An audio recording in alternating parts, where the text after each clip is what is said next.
베스도가 유대 총독으로 임명될 당시에 팔레스틴의 상황은 매우 혼란스러웠습니다.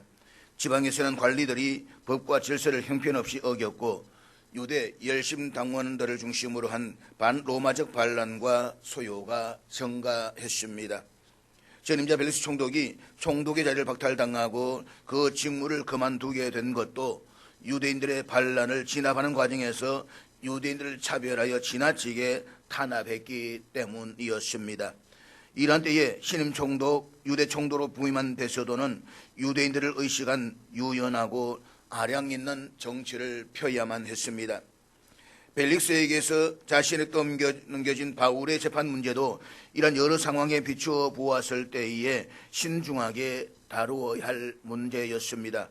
무엇보다도 갓 부임한 베스도는 유대법과 유대 종교를 잘 알지 못했기 때문에 자칫 잘못하다가는 유대인들의 원성을 살 위험이 있었습니다. 그렇게 되면 자신도 전임자 벨리스 총독의 전철을 밟을 것이 뻔했습니다. 대제사장들과 장로들의 바울에 대한 고소와 바울의 변명을 다 들은 베스도는 바울에게서 어떠한 혐의나 죄목도 발견할 수가 없었습니다. 그렇다면 베스도 총독은 바울에게 무죄를 선언하고 자유인으로 석방해야만 했습니다. 그렇지만 자기 통치 기반을 의식하지 않을 수 없었던 베스도는 유대인들로부터의 환심이 절대적으로 필요했습니다. 그래서 예루살렘에서 대제사장들과 장로들이 제안했을 때에 로마법에 맞지 않는다며 거부했던 그것을 바울에게 제안합니다. 예루살렘에 올라가서 재판을 받겠느냐. 베스도의 제안에 바울은 자신의 문제를 로마 황제에게 상소를 합니다. 베스도 총독은 로마 황제에게 상소하겠다는 바울의 요구에 따라서 바울을 황제에게 보내기로 결정했습니다. 하지만 그에게는 고민거리가 있었습니다. 그것은 바울을 로마 황제에게로 보낼 명분이 뚜렷하지 않다는 것이었습니다. 이 문제로 고민하고 있던 베스도는 관리에 따라서 유대 총독으로 부임한 자신을 문안차 방문한 아그리빠 왕을 만나게 됩니다. 친로마적이었던 아그리빠 왕은 유대인들이 로마에 대해서 반감을 가지지 않도록 공작하였고 또 로마로부터 받는 수많은 혜택을 놓치지 않기 위해서 새로운 로마 총독이 부임할 때마다 인사차 방문했습니다. 그가 새로 부임한 베스도를 직접 방문한 것도 그와 같은 이유의 연장선이었습니다. 그리고 거기서 여러 날을 지내는 동안에 베스도가 아그리빠 왕에게 자신의 고민을 털어놓습니다. 로마 사람들은 유대 왕들에게 문인하거나 고민을 상담하지 않습니다. 그래 불과 베스도 총독이 아그리빠 왕에게 자기의 고민을 털어놓았다라고 하는 것은 그만큼 자기가 지금 심각한 고민 속에 빠져 있다. 이 문제가 그만큼 자기에게 최대의 위기였다라고 하는 것을 보여주고 있는 것입니다.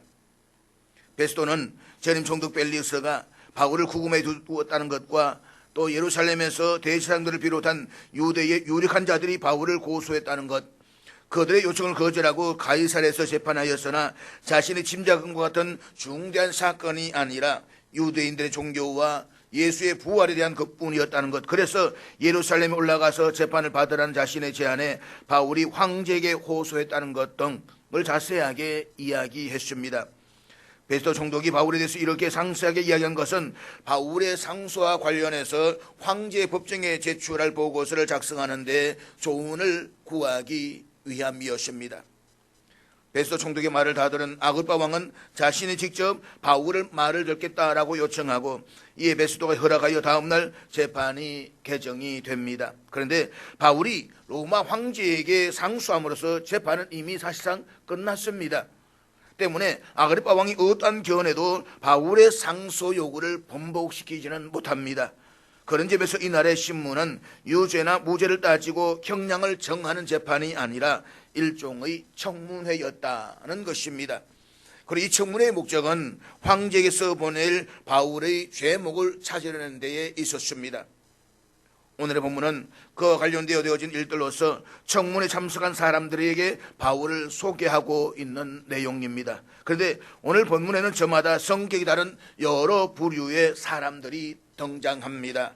첫째 부류는 유대인들입니다.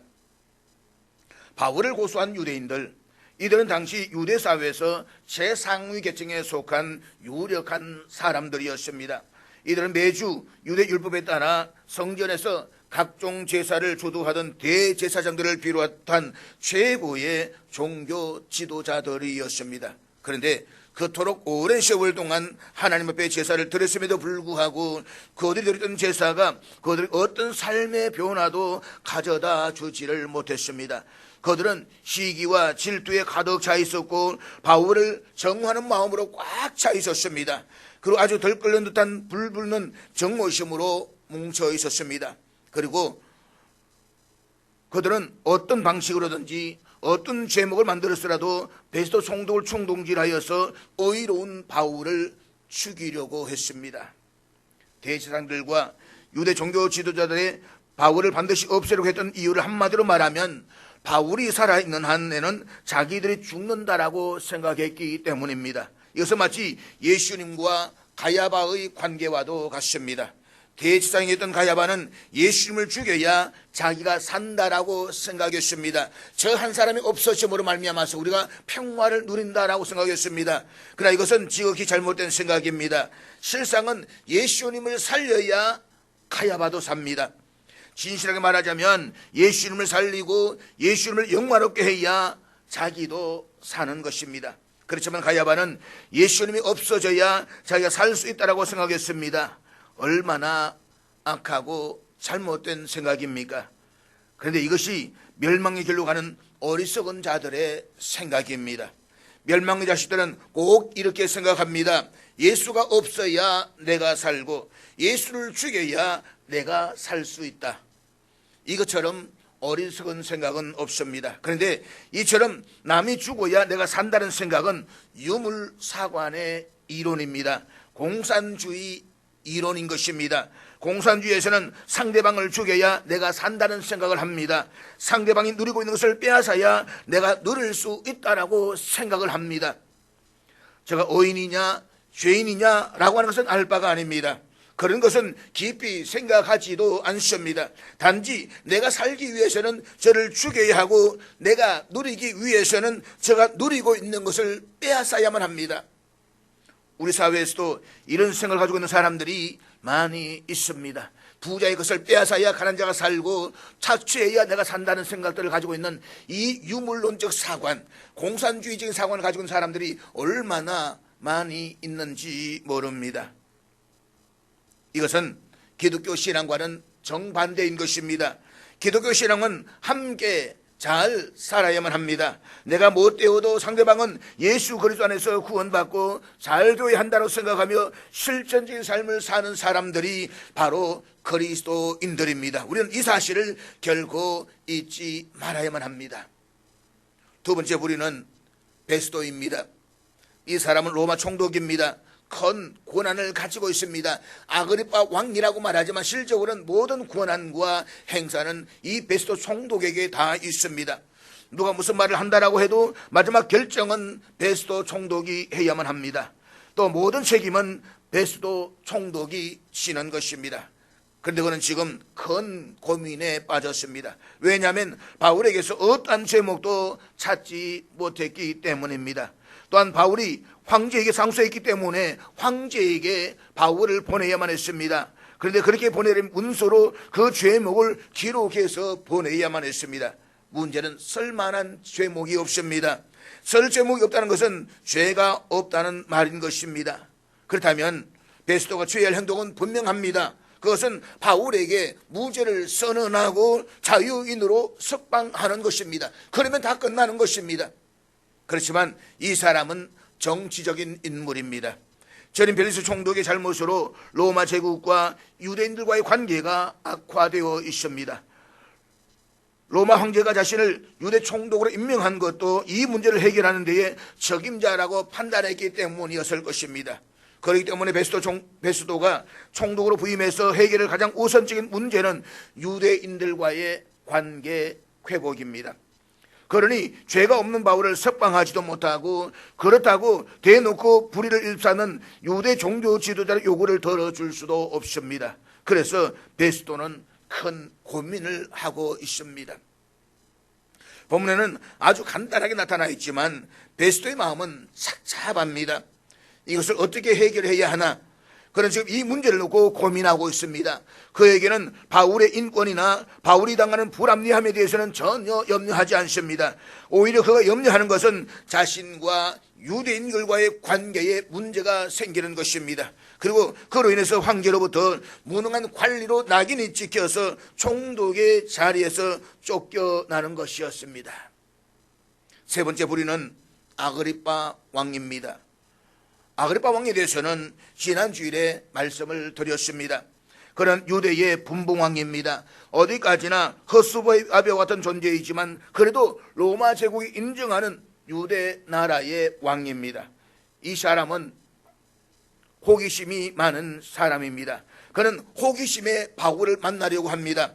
원래는 베스도가 총독으로 부임했기 때문에 베스도 각하를 문안하러 인사차 왔습니다. 왔던 길에 그는 예수를 전한다라고 하는 바울에 대해서 유대인의 한 사람으로서 알고 싶어 합니다. 바울에 대해서는 익히 들은 소리도 많았을 것입니다. 하지만 한 번도 바울의 얼굴을 직접 본 일이 없었습니다. 그래서 만나고 싶은 것입니다. 그는 호기심에 이 자리에 앉아 있습니다. 네 번째 부류는 버니게입니다. 버니게라는 여인에 대해서도 지난 주일에 말씀을 드렸습니다. 그녀는 본래 아그리빠 왕과 남매의 관계였습니다.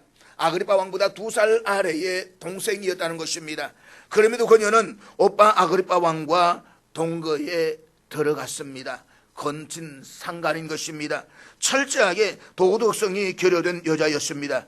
그런데 그녀가 이 시간에는 왕후의 자리에 앉아 있습니다. 그리고 이런 기회를 통해서 왕후의 행세를 하고 싶은 것입니다. 자기 위세를 떨치고 싶은 것입니다. 남들이야 무슨 욕을 하든 남들이 뭐라고 하든 상관하지 않습니다. 지금은 자기가 왕후처럼 왕후로서 이 자리에 나서서 한번 자기 과시를 하고 싶은 것입니다. 다섯 번째 부류는 방청석에 앉아있는 사람들입니다. 이 사람들은 구경꾼들입니다. 베스도 총독도 새로 부임한 사람입니다. 더구나 아그리빠 왕은 처음 보는 사람입니다. 그러므로 총독도 구경하고 왕도 구경하고 또 길거리에 시비거리로 문제가 많은 요사스러운 여자, 즉 왕비 아닌 왕비 행세를 하는 버니게도 구경하고 싶은 것입니다. 이런 구경꾼들은 흥미있는 구경거리를 찾아서 방황하는 사람들입니다. 이런 구경꾼들은 세상의 작은 유혹과 핍박에도 쉽게 흔들리는 갈대와 같은 사람들입니다. 세상 사람들의 박수갈채와 야유, 찬성과 반대의 바람에도 쉽게 흔들립니다. 사람들의 말에 현혹되어서 의심하고 요동하는 바다의 물결과 같이 우유부단한 사람들입니다. 이런 사람들이 지금 방청석에 앉아 있습니다. 그리고 마지막으로 바울이 있습니다. 바울은 다메섹 도상에서 부활의 주님을 만난 이후로부터 지금까지 하나님과 사람 앞에서 진실되게 살아왔습니다. 그는 로마법으로나 유대법으로나 결코 범죄한 사실이 없습니다. 그런 바울이 지금 죄수의 신분으로 청문회에 서 있습니다. 생각하면 바울은 지금 어처구니 없는 자리에 서 있습니다. 그렇지만 그는 그곳에서도 기회가 있는 대로 다시 복음을 전하려고 했습니다. 베스도 각하에게도 전하고 아그리빠 왕에게도 전하고 버니게에게도 전하고 그곳이 어디든 그 사람이 어떤 사람이든 상관하지 않습니다. 기회만 있으면 복음을 전하고자 하는 간절한 마음뿐입니다. 바울은 지금 그 마음으로 이 자리에 서 있습니다. 그렇다면 사랑하는 여러분 지금은 어떤 마음, 어떤 자세로 이 자리에 앉아 계십니까? 자기 기득권과 세상적인 권세와 자기의 유익만 추구하는 그런 사람들이 되어서는 결코 안 됩니다. 우리는 진리를 거부하는 세상 속에서 때를 어떤지 못 어떤지 항상 예수 그리스도의 복음을 전하는 바울과 같은 복음 전도자의 마음을 가져야만 합니다. 그것이 우리가 이 땅을 살아가는 존재의 이유인 것입니다. 본문 23절 말씀 같이 보도록 하겠습니다. 이튿날 아그리빠와 버니게가 크게 위험을 갖추고 와서 천부장들과 시중에 높은 사람들과 함께 접견 장소에 들어오고 베스도의 명으로 바울을 데려오니 가이사랴의 최고의 권력자들과 실력자들이 크고 화려한 행렬을 거느리고 청문회에 참석했습니다. 당시 가이사랴는 5개 연대가 주둔하였기 때문에 5명의 천부장과 시의회 의원과 총독의 고문관, 그리고 아그리파 왕과 버니게, 또 아그리파 왕을 수행했던 그의 대신들, 이 모두가 함께 참석한 가운데 바울이 불려 나왔습니다. 그리고 베드로 총독은 자신이 바울에 대해서 청문회를 개최하게 된 이유를 밝혔습니다. 그것이 24절 25절 말씀인데 우리 같이 읽도록 하겠습니다. 베스도가 말하되 아그리파 왕과 여기 같이 있는 여러분이여, 당신들이 보는 이 사람은 유대 모든 무리가 크게 외쳐 살려두지 못할 사람이라고 하여 예루살렘에서와 여기서도 내게 청문하였으나 내가 살피건대 죽일 죄를 범한 일이 없더이다. 그러나 그가 황제에게 상소한 고로 보내기로 결정하였나이다. 베스도 총독은 먼저 아그리파 왕과 청중들에게 유대인들이 바울에 대해서 생각하고 있는 바를 요약해서 소개를 했습니다. 베스도의 말을 빌리면 유대인들은 바울을 도무지 살려두지 못할 자라고 했습니다. 참으로 바울에 대한 유대인들의 적개심이 얼마나 컸었는가를 볼 수가 있습니다. 사실 유대인들의 주장이 맞는다면 바울은 도저히 살려둘 수 없는 큰 죄인입니다. 유대인들에 의하면 그는 하나님과 율법과 성전을 못 오겠습니다. 더구나 로마 황제에 대해서 소요를 일으켰습니다. 이러한 자는 마땅히 죽여야만 합니다. 그렇지만 바울은 유대인들의 주장과 같은 죄를 범한 일이 없었습니다. 있다면 구원의 복음을 전한 것밖에는 없습니다. 동족의 구원을 위해서 수고하고 동족의 구원받기를 애쓴 일밖에는 없었습니다. 그러니 바울을 살려두지 못할 자라는 그들의 주장이 얼마나 잘못된 것입니까? 베스도는 청문에 참석한 청중들에게 바울을 소개하면서 유대의 모든 무리가 바울에서 이렇게 크게 외쳤다라고 했습니다. 살려두지 못할 사람이라. 본문에서 살려두지 못할 사람을 보다 정확하게 번역하면 더 이상 그를 살려두어서는 안 된다라는 말입니다. 베스도의 표현에 따르면 유대 모든 유대인들이 바울을 무슨 철천지 원수처럼 생각해가지고 어떤 일이 있어도 기필코 죽이고야 말겠다는 독심을 품었음을 알 수가 있습니다. 그런데 실제로 바울을 직접 고소했던 사람들은 모든 유대인들이 아니라 유대 극히 소수의 일부인 유대 종교 지도자들이었습니다. 그럼에도 불구하고 마치 모든 유대인들이 다 합심하여서 바울을 잡아 죽이게 혈안이 되어 있는 것 같은 뉘앙스로 바울을 소개하고 있습니다. 베스도 이런 표현의 이면에는 바울을 무죄로 판결하고 석방하지 못한 데에는 대제사장들과 유대 종교 지도자들의 강한 압박이 있었음을 넌지시 알려주고 있습니다. 그리고 베스도의 이런 말의 표현은 앉아있는 청중들을 혼란을 일으킬 수가 있는 것입니다. 우리 가끔 보게 되면 자신의 생각이나 극후의 일부의 생각을 가지고 전부가 다 그렇게 생각합니다 라고 이야기할 때가 있습니다. 다 그렇게 생각해요. 다는 뭔 다 합니까? 자기 혼자만 그렇게 생각하는데 다라고 이야기하는 것입니다. 나와 전체를 우리는 엄격하게 분간할 줄 알아야 되는 것입니다.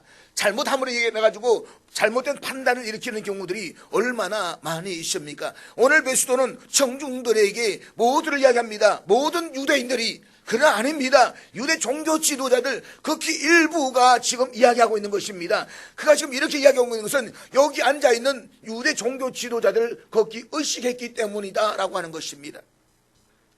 당시 로마의 사법은 정의롭고 공정하고 빠른 재판을 제공했습니다. 그것을 로마인들은 굉장한 자부심을 가지고 있었습니다. 그렇지만 베스도는 총독이란 자신의 자리 보존과 영달을 위해서 재판에서 가장 중요한 정의와 공정을 포기하고 말았습니다. 보면 26절 27절 우리 같이 읽도록 하겠습니다. 그에 대하여 황제께 확실한 사실을 알을 것이 없으므로 신문한 후 상소할 자료가 있을까 하여 당신들 앞 특히 아그리파 왕 당신 앞에 그를 내세웠나이다. 그 죄목도 밝히지 아니하고 죄수를 보내는 것이 무리한 일인 줄 아나이다 하였더라. 앞에서 유대 종교자들의 바울에 대한 입장을 밝혔던 베스도는 객관적인 입장에서 자신이 바울을 체포해 본 결과에 대해서 이야기를 하고 있습니다. 알기는 아는 것 같습니다. 죄목도 밝히지 않고 이 말은 죄도 없다는 것입니다. 그럼에도 불구하고 지금 이 베스도는 바울을 잡아두고 있는 것입니다. 사실 바울이 로마법에 어긋나는 죄를 범한 적이 없다는 것입니다. 베스도는 바울이 죄가 없다는 사실을 이미 알고 있었습니다. 그렇지만 이제 막 부임한 신임 총독으로서 유대인들, 특히 유대 종교 지도자의 비위를 거스를 용기가 없었습니다. 더구나 전임자인 벨릭스의 잘못된 정책으로 로마 제국에 대한 유대인들의 반감이 악화된 상황에서 그가 가장 우선적으로 해결할 문제가 로마 제국과 유대인들과의 원만한 관계 회복이었습니다. 그래서 그는 유대인들이 보는 앞에서 그들의 마음을 얻고자 예루살렘 종교법정으로 가서 재판을 받지 않겠느냐라고 바울에게 이치에도 맞지 않는 제안을 했던 것입니다. 그런데 이때 바울은 로마 시민으로서의 권리를 행사해가지고 황제에게 상소를 합니다. 그래서 베스토는 유대인들과의 직접적인 충돌을 피할 수 있는 바울의 요청을 받아들여서 황제에게 보내기로 결정합니다. 그렇게 해놓고 보니까 베스토에게는 난감한 문제가 생겼습니다. 그것은 바로 바울에 대한 소송권과 관련해가지고 황제에게 보내야 할 보고서를 작성하는 일입니다. 베스토는 앞서 예루살렘의 천부장이었던 글라우디오 루시아가 벨리스에 보냈던 것 같은 보고서를 작성해서 황제에게 보내야만 했던 것입니다. 오늘의 본문에서는 이러한 베스토의 난처하고도 다급한 사정이 잘 나타나고 있습니다. 베스토가 황제에게 보내는 보고서에는 반드시 바울의 명백한 죄목이 기재되어져 있어야만 합니다. 만일 정당한 사유를 밝히지 않고 바울을 로마로 보냈다라고 한다면 틀림없이 로마 황제에 의해서 직무태만으로 여겨서 무능한 자는 비판을 당하고 말 것입니다. 그렇게 되면 그의 정신 생명에 부정적인 영향을 미치는 것은 너무나도 분명한 사실이었습니다. 그래서 그는 유대 종교에 정통한 아그리파 왕을 앞세워 가지고 청문회를 해서 자신의 보고서 작성에 도움을 얻고자 했다는 것입니다. 따라서 베스토 총독은 바울에 대해서 청문을 개최하는 것은 바울의 상소와 관련해서 황제의 법정에 보낼 보고서를 작성하기 위함이다라고 분명하게 밝히고 있습니다. 그런데 오늘 우리가 본문에서 주목해 보고자 하는 내용은 23절의 정언입니다. 우리 23절 다시 한번 같이 보도록 하겠습니다. 이튿날 아그리빠와 버니게가 크게 위험을 갖추고 와서 천부장들과 시중에 높은 사람들과 함께 접견 장소에 들어오고 베스토의 명으로 바울을 데려오니. 본문에 보면 아주 재미있는 말씀이 나옵니다. 아그리빠와 버니게가 크게 위험을 갖추고. 본문에서 크게 위험을 갖추고 해서 위험은 사람들에게 자신을 과시하기 위해서 위험 있고 호화찬란하게 보이는 것을 묘사하는 말입니다. 그러니까 아그리빠와 버니게가 하나님의 보호자와 같은 자리에 혹은 왕위에 합당한 위엄을 갖추었다라고 뜻하는 것입니다. 분봉왕 아그리빠가 유대 지방 신임 총독 베스토의 첫 대면을 위해서 가이사랴까지 찾아갔던 만큼 신임 총독 앞에서 아그리빠 왕이 얼마나 자기 자신을 의도적으로 과시하려고 했겠습니까? 당시의 상황을 놓고 역사가들이 말하는 대로는 이렇습니다. 아그리빠 왕은 왕이 입는 자주색 예복을 입고 이마에는 검으로 뛴 머리띠 모양의 왕관을 썼습니다. 위엄을 갖춘 것입니다. 여기에 질세라 베스토 총독은 통치자로서의 로마 사람들의 상징인 주홍색 예복을 걸치고 나타났을 것입니다. 이렇게 해서 아주 위세를 자랑합니다. 그런가 하면 왕후격으로 나타난 버니게는 여러분도 짐작할 만하지 않겠습니까? 버니게도 아그리빠 왕의 과시에 맞추어서 자신을 가장 돋보이게 하는 왕비복과 왕관으로 자신을 치장했을 것입니다. 아그리빠 왕을 수행한 그의 대신들도 화려한 예복을 착용했을 것은 당연할 것입니다. 가이사랴에는 로마군 5개 연대가 주둔하고 있다고 말씀을 드렸습니다. 5개 연대의 우두머리들인 5명의 천부장들도 빛나고 번쩍이는 천부장의 제복을 입고 나타났을 것입니다. 그리고 높은 사람들, 즉 가이사랴시 의회 의원들도 호화찬란한 옷을 입고 나타났을 것입니다.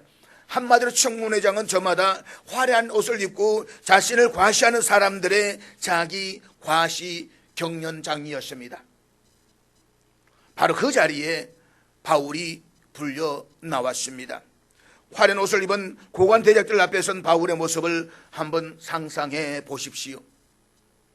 지난 2년 동안 헤롯궁의 구금당에 있던 바울의 옷차림은 그곳에 모여있는 사람들의 화려한 옷에 비한다면 그야말로 누더기 같지 않았겠습니까?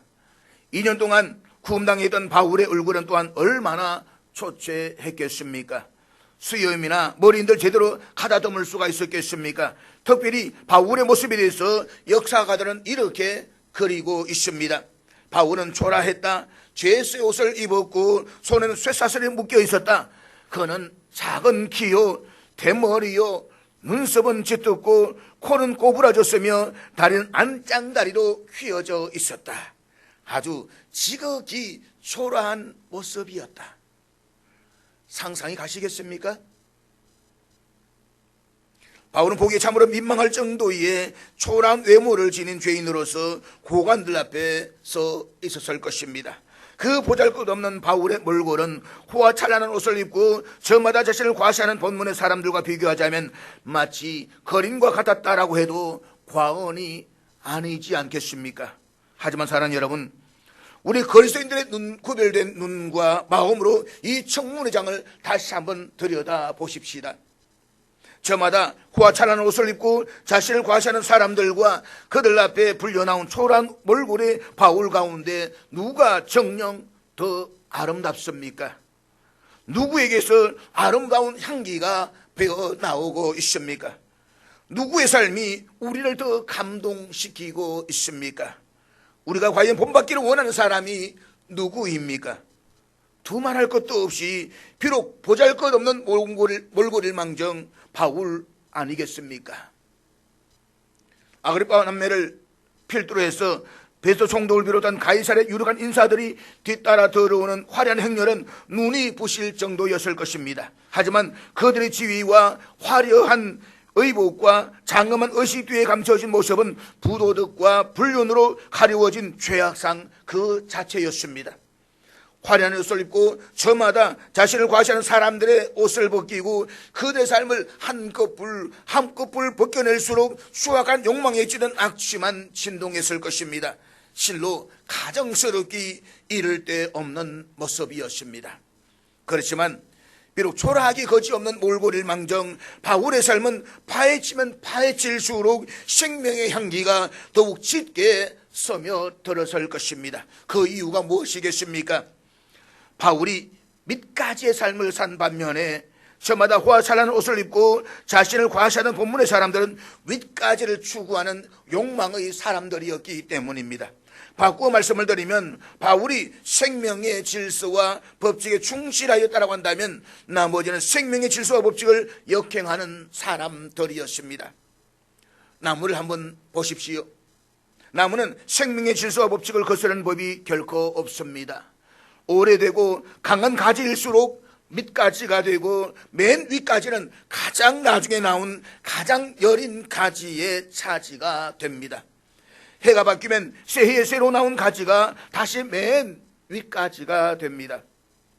나무의 수명이 높아질수록 나무가 더 청정한 생명의 그늘을 제공할 수 있는 것은 오래되고 강한 나무가지들이 이처럼 밑가지가 되어서 여리고 어린 가지들을 윗가지로 떠받쳐주는 생명의 질서와 원칙에 충실하기 때문인 것입니다.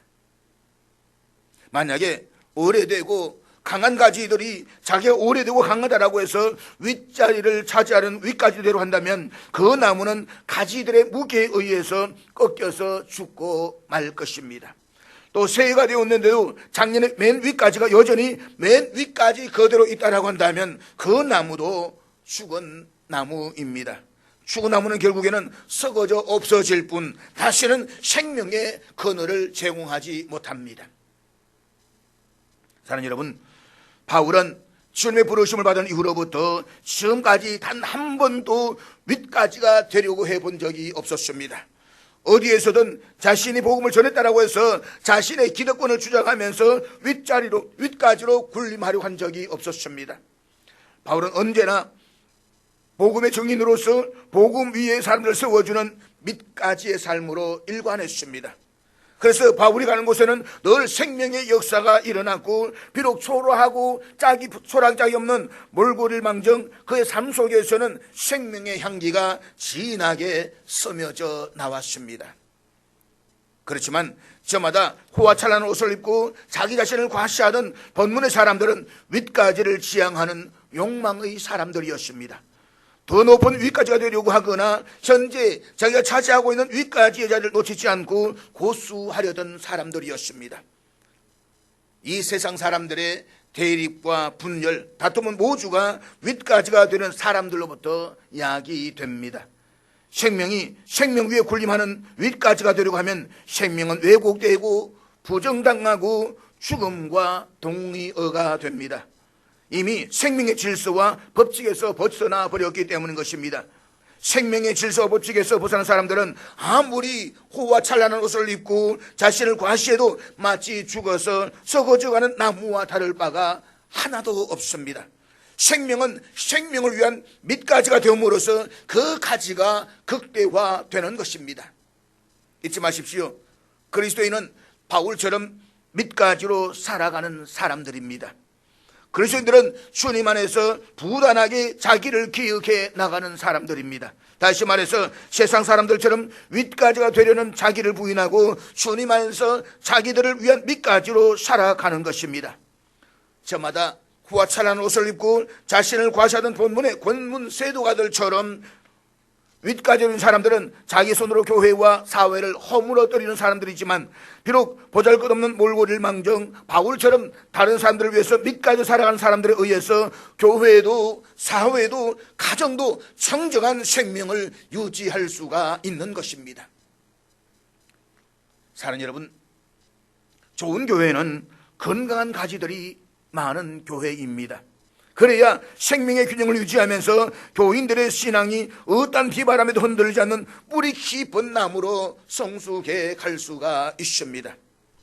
오늘날 한국교회에서 일어나고 있는 모든 분열과 다툼은 따지고 보면 교인들이 교회 밖에 있는 세상 사람들처럼 윗가지가 되려고 하는 데에 기인하고 있는 것입니다. 우리 주님께서는 낮아지라고 섬기라고 말씀하시더니 불구하고 우리는 끝까지 윗자리를 차지하려고 합니다. 윗가지가 못돼서 안다는 사람들이 있습니다. 그래서 오늘 이 상처, 이 아픔이 한국교회 안에 존재하는 것입니다. 그러므로 하나님께로부터 달란트를 받은 사람일수록 신앙의 연륜과 연령이 깊어지고 높아질수록 더욱더 다른 사람들을 위한 밑가지로 살아가야만 합니다.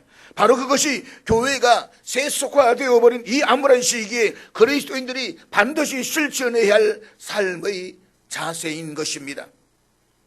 사도 바울은 고린도전서 13장의 사랑장에서 사랑의 기본 정신 가운데 하나가 자기의 유익을 구하지 않는 것이다라고 했습니다. 따라서 그리스도인들이 가져야 할 정신은 섬기는 자로서의 밑가지가 되는 것입니다. 교회 모든 직분에는 한 가지 공통점을 가지고 있습니다. 그것은 섬기는 직분이라는 것입니다. 목사도 예외가 없고 모두가 다 섬기는 직분으로서 세움을 받는 것입니다. 그리고 섬기는 직분은 스스로 낮아져서 밑가지가 될 때에만 가능합니다. 그러므로 우리 스스로 윗가지가 되려고 함으로써 다른 사람들의 건강한 신앙을 가로막는 걸림돌이 되지는 말아야 합니다. 일평생 수고하고 헌신한 우리의 신앙이 그렇게 비성서적으로 끝나서야 안 되지 않겠습니까? 그리스도인의 봉사와 헌신은 자아실현이나 자기 자치 구현이 아니라 십자가 예수를 본받은 자기의 희생이어야만 합니다. 그리고 자기 희생의 정점은 다른 사람들을 위한 밑가지가 되는 것입니다. 다른 사람들이 마음껏 봉사할 수 있도록 우리 스스로가 든든한 밑가지가 되어주는 것입니다. 밑가지로 교인들을 섬긴다라고 하는 것은 자신의 엄청난 기득권을 포기하는 것입니다. 밑가지로 교인을 섬긴다라고 하는 것은 철저한 자기 부인과 희생을 요구합니다. 밑가지의 기본적 삶의 자세는 사랑과 겸손과 섬김입니다. 그리스도인이 어른이 된다라고 하는 것은 다른 사람들을 위한 밑가지가 되어가는 것입니다. 그래서 기꺼이 밑가지가 되어주는 성숙한 그리스도인들이 있는 곳에는 참된 평안과 화평과 사랑이 있습니다. 교회에서마저 밑가지의 삶을 훈련하지 않는다라고 한다면 가정에서 밑가지로 살아가는 것은 아예 불가능합니다. 나이가 들어서도 윗가지를 고수하려고 하는 어른이 한다면 그것은 어른이 아니라 주위 사람들로부터 멀어지는 노인이 될 따름인 것입니다. 사랑하는 여러분, 예수님께서는 건분 하나님의 본체이시나 하나님과 동등됨을 취할 것을 여기지 아니하시고 오히려 자기를 비워서 종의 형체를 가지사 사람들과 같이 되셨습니다. 가장 높으신 분이 가장 낮은 자리로 내려오신 것입니다. 그 예수님께서는 이방인의 직분자와 같이 어떤 이들과 하지 말고 스스로 섬기는 제자가 되라고 말씀하시면서 이렇게 말씀하셨습니다. 인자가 온 것은 섬김을 받으려 함이 아니라 도리어 섬기려 하고 자기 목숨을 많은 사람의 대속물로 주려 함이니라. 예수님께서는 말씀만 그렇게 하신 것이 아닙니다. 그의 삶을 통해서 스스로 본을 보이셨습니다. 자신이 가장 높은 곳에 있던 자신이 가장 낮아져서 가장 밑바닥에서 우리의 삶을 바쳐주신 것입니다. 그리고 마지막에는 십자가에서 당신 자신을 희생하셔서 우리를 위한 생명의 밑가지가 되어주셨습니다. 우리의 생명의 밑가지 위에서 이렇게 생명을 누리며 살아가고 있는 것입니다. 바울은 다메섹 도상에서 부활의 주를 만난 이후로부터 주님을 본받아 일평생 밑가지의 삶을 살았습니다. 그런 바울의 입에서 나오는 메시지는 흔들림 없는 확신으로 가득 차 있었습니다. 그의 얼굴에는 은혜가 충만했고 그의 입에서 나오는 말에는 신령한 영적 권세가 있었습니다. 비록 초라하고 왜소한 바울의 외모였지만 그의 태도는 너무나도 당당하였습니다. 그가 전하는 말에는 힘이 있었습니다. 사는 여러분, 사람들은 저마다 후화찬란한 옷을 입고 윗가지가 되어 자신의 위세를 한껏 드러내고 싶어 합니다. 그러나 세상의 아름다움도 부유함도 권세도 안개처럼 어느 한순간에 사라지고 쇠잔해질 것입니다. 그러므로 우리가 정녕 예수님을 우리의 주인으로 모신 그리스도인이라면 우리가 어느 가지를 지향해야 할 것을 결단해야만 합니다. 그래서 항상 주님을 본받아서 어디에서나 밑가지가 되어서 사람을 세우고 가정과 교회를 세우는 바울과 같은 하나님의 사람들이 다 되시기를 주의 이름으로 축복합니다.